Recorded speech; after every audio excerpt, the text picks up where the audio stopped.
உணவுடன் பக்தி இணைந்தால் உணவு பிரசாதம் ஆகிறது. பசியுடன் பக்தி இணைந்தால் பசி விரதம் ஆகிறது. நீர் பக்தியுடன் இணைந்தால் நீர் தீர்த்தம் ஆகிறது.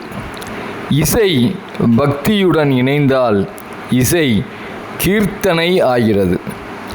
இல்லத்துடன் பக்தி இணைந்தால் இல்லம் கோவில் ஆகிறது. பயணத்துடன் பக்தி இணைந்தால் பயணம் யாத்திரை ஆகிறது.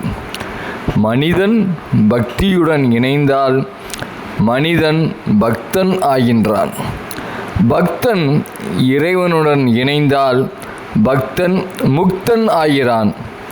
முக்தன் பிரம்மத்துடன் இணைந்தால் முக்தன் சித்தன் ஆகிறான்.